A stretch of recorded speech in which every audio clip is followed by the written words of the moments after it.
second goal in this game against our rivals to secure our survival. Oh, yes!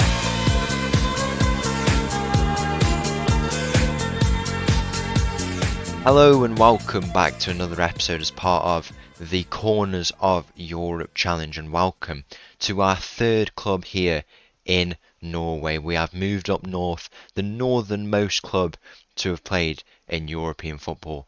We are going to Tromso here in Norway, and we're just going to get straight into it. So obviously this job was we were in agreement to get this job when we were still with KA.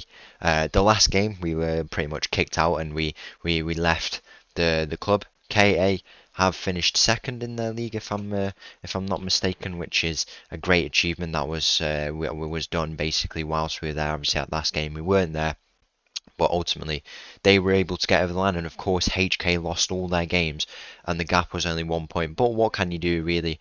We had a great season there, and most importantly we ticked off the goal to win a domestic cup. We won the Icelandic Cup for the first time in KA's history. At the fifth chance we finally managed to do it, as you can see there. Holders KA with a 4-1 win in the final. It was a very, very good game, one of the final games as part of our time at KA. But now we've come over to Tromso, and in today's episode we've got a bit of a kind of an introductory episode. We had this at KA just last week. We're going to take a look at the squad. I don't think there's too many things to cover, and then we'll play one game against Bodo Glimt, who it's a rivalry actually, derby day for us against them. If we go and take a look here, there's the rivalry there, as you can see, real derby, and it's going to be at our stadium, and it could be a huge game for us because, as you can see here, we are 14th. We've survived relegation, but we will be playing in the playoff if we don't at least get a win today.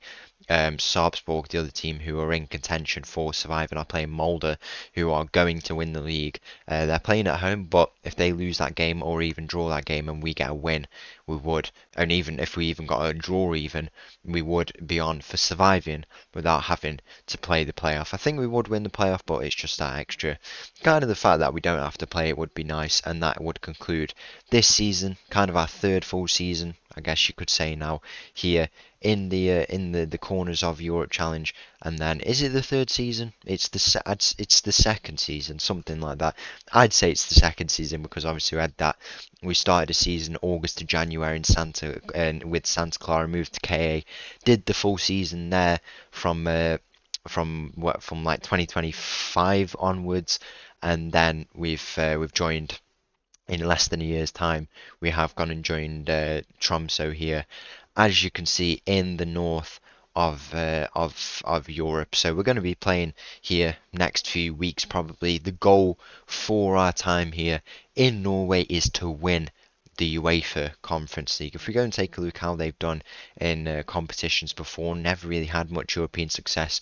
3 times the runners-up of the Norwegian Premier Division. They have never, in fact, won it. Most recently, have done it in real life, 2011, and they are 2 times winners also of the Norwegian Cup. So not the most successful team really, but I feel like there is so much potential in this team to go on and get that result, and we'll go and take a look straight at that now. So this is what the team is looking like at the moment. The players who we have kind of floating around the club at the moment, very, very good, as you can see. I mean, from up here onwards, a lot of our key players are here. A lot of players out on loan, stuff like that. We have got a really, really good core group, and also just lots of great squad players that you can see there. Some very notable players. We've got Hercho Dahl there, as you can see, Jens Herto Dahl, midfielder, lots of potential, still 20 years of age. We've got Norheim, who's playing in the midfield for us. I mean, he's got potential, but he's still quite young, and he's not in a kind of dedicated role just yet, but he will still have time to develop. Lasse Nordas, looking like a real key player for us. He's had quite a few goals since I've been here in Tromso. He could be a real key player for us. And finally, probably the most key player at the club, At the moment, Zacharias Opsal, as you can see here, many games he's played for the club now. He is the real key player in this team. He can play across a load of positions, but yeah, in that midfield role, that's where he's playing at the moment, and he is a real key player in this team, the star player there, as you can see, where a lot of the team is being built around. So that is the rough introduction for now. Me and there'll probably be a bit of a bigger introduction come tomorrow's episode. We will have obviously had a whole preseason. Should we survive, I think we will, even if we do play the playoff. This team has floated around between the leagues as well. I thought they were an insane team. They have been really good, but one of the dominant teams in Norway. I thought they would have been. It's hard to argue that, but I think they are still, as I say, that team with a lot of potential. And hopefully, we can go and fulfill that and deliver them some European glory. So, in today's episode, we have got this game against Bodo Glimt, a derby day on our first day out here in Tromso, in the very north of Europe. It's going to make for a very fun day. 6,000 kilometers from Santa Clara, I believe. That distance is longer than from London to New York across a whole ocean. That's how far these two places stretch, and it's all part of the unique it's the unique part of this challenge that we do.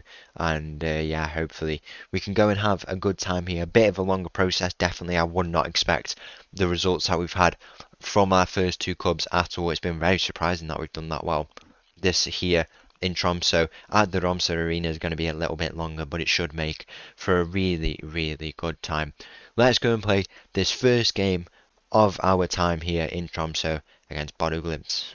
So the team for this game against Bodo Glimt, an introduction to some of the new boys we're going to be dealing with here in Tromso. The team starts with Hågard in goal. We've got a backline of Pereira, Jensen, Gjelsrud, Vik and Bamba at the back. We've got Gercho, Dahl, Opschal and Norheim in the midfield.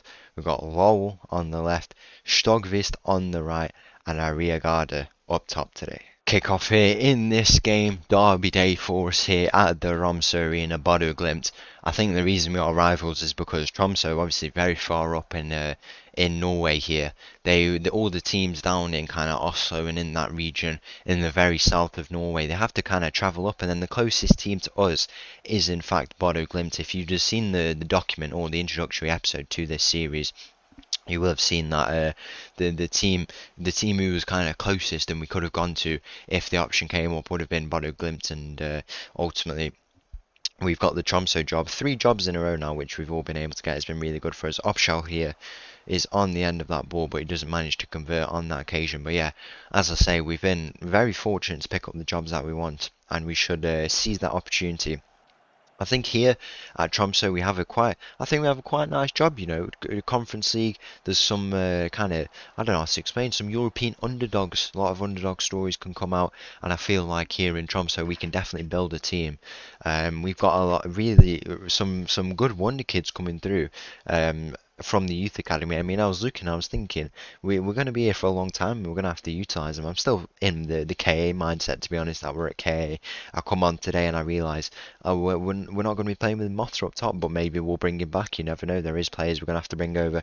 Obviously, at KA, we didn't bring over a player from Santa Clara, unfortunately. I think that goal will have to be kind of changed a bit. So we signed at least one player from a previous team. We've done it well on the nationalities, to be fair, and I'm sure we can go on to keep up with that in this in this club. But the club thing is different because reputations and the amount of money and values and stuff like that, it's tough to maintain. But as long as we can do it once along this journey, I would consider that a completed goal from the judgment we've just made there. And there's some players who we could definitely bring over, you know, like some Motta would make a very good option. I mean, we have very capable strikers here at the club. That's one thing I've noticed. Opsal here is the wrong goal. Can he get the first goal of our time here in Tromso? And that is exactly what he does. Our first goal here in Tromso is scored by Opsal, the key player who I told you about in midfield. He has gone and got the first goal and puts us ahead in this derby day. And as it stands, we would not have to play the playoff. Well, how are Sarsfield doing? So they are losing, and we would gain a few. Yeah, we would gain a few more points there. So to take this into half time would be really quite useful. One thing I forgot to mention is the new tactic we are playing. So it's tiki taka here in Tromso, which It really could not work. It either would or it wouldn't. I mean, as you can see here, they've just denied that tiki-taka and they've made a really good chance, to be fair. It's floating around. It doesn't manage to creep in the end. Aria Garda there finally has another shot and it's forced to save from the Bodo Glimt goalkeeper there. But yeah, we're playing vertical tiki-taka. Yeah, I was going to play the normal tiki-taka, but they were recommending me to even play tiki-taka. We must have some really good passes in this team. I think because the midfielders are really good here. That's why we're able to play it so well. We're playing as basically the same formation again. I might switch to a two striker. I am considering it because we do have some really good strikers, and to waste them, kind of play only one. Arriagada is not the main one. It's you'll get to see him in hopefully in the next episode, but he's out injured at the moment. And we even have another great capable striker who can all play there, still very young, lots of potential. I think switching may be good for this kind of, it's just passing it around, it'll be good to kind of utilise those strikers a bit more and don't isolate them. Norheim is through on goal, and in this first half we have got the second goal to make us survive. I mean, it's a huge goal. The second goal in this game against our rivals to secure our survival in this division. We're going to be here next year as it stands, and that is a huge goal to make it 2-0. It's the day of the midfielders, and this is probably why the tiki-taka works. Obviously, vertical tiki-taka is a bit of a variation of just standard tiki-taka, but I think it's quite effective. It's I'm still obviously going to have to get familiar with it. I mean, the possession football we played at KA was so good. I would like to keep it, but obviously one thing that's important about this career is learning different tactics, and this vertical tiki-taka, it's a bit of a derived form of the normal tiki-taka, but it'll be good. Vertical, moving it up the field effectively, and I don't know the details we have to learn, but it looks good. We're effectively moving the ball, knocking it around. You can see these passes, these connections we make, and it's working very well. Aria Garda here finds himself on the wall. Bodo Glimt don't know what to do here, and Norheim's going to have another shot, but unfortunately, in the end, he does blast it over. There's one change I just want to look at in the difference between the two tactics. So we I don't know if we can't change it now apparently, but there's definitely something that makes it different. I don't know. It doesn't explain, but I think it's just the movement. It's kind of more narrow. That's what it is. So you're passing directly through the middle, not utilizing those wings as much, and I think that's where the inverted wingers can come into play and be a bit more useful because you kind of have these wing backs will get involved and maybe their roles need change, but the inverted wingers will help in the midfield and just get involved like that, and that is what their role will be, is like just bringing it in, keeping it narrow, and that's how I guess it will work with this tactic. It's something we'll get used to. And from tomorrow's episode, we will obviously have that first full season here in Tromso. I'm going to have to go away for pre-season. I think we've already got a good squad, as I said. Go away for pre-season, learn all the boys who we're having to deal with here, and make some signings if we need to. I don't think there's too many signings we need. To be honest, as I said, very good squad to build around. Obviously, there will be places we need to strengthen, but I don't think it's... I don't think there's a concern here. That's why I've said there's the potential, and I'm surprised they've done so bad this season. And it is surprising. I think they've got a really good team, and they will contest in the future at the top, and that's what we hopefully can go on and do whilst here in Tromso, and ultimately in the end win the Conference League. Top four would get us through to the second round of qualifying for the Conference League, so that is the aim next season. Ideally, we'll have to see. We'll have to just get a grasp of everything.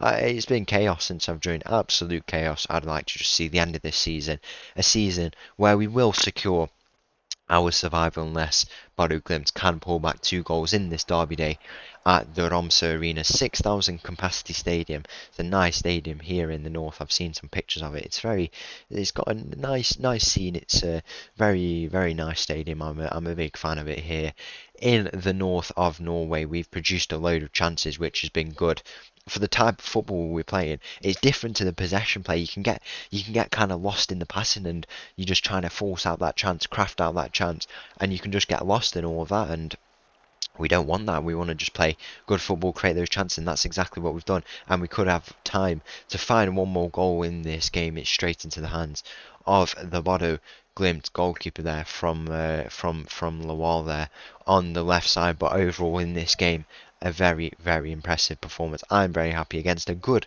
Bodo Glimt team. I mean, you couldn't really ask for much more, and even if we concede 2 goals here, you wouldn't like to say that, but the point is all we need from this game, and we've gone 2 better than that with these 2 goals in this game. 15 minutes left, and we surely have got over the line in this derby day. But yeah, it's been absolute chaos. I've still got my KA hat on, but we'll have that pre-season. We'll go into next season with this squad and gain a grasp of everyone and just go from there, learning the tactic and making any tweaks we have to, because ultimately we're going to learn that tactic as well. It's going to be very, very important. And at the end of the day, we are going to have a great time here in Tromso. As the full-time whistle goes, we have won on Derby Day. So once again, thank you for watching. If you did enjoy that video, please make sure to leave a like and subscribe. I'll leave you with this little tune, and I'll see you again tomorrow for the first episode of our first full season here in our third club of the Corners of Europe Challenge. Thank you. Bye bye.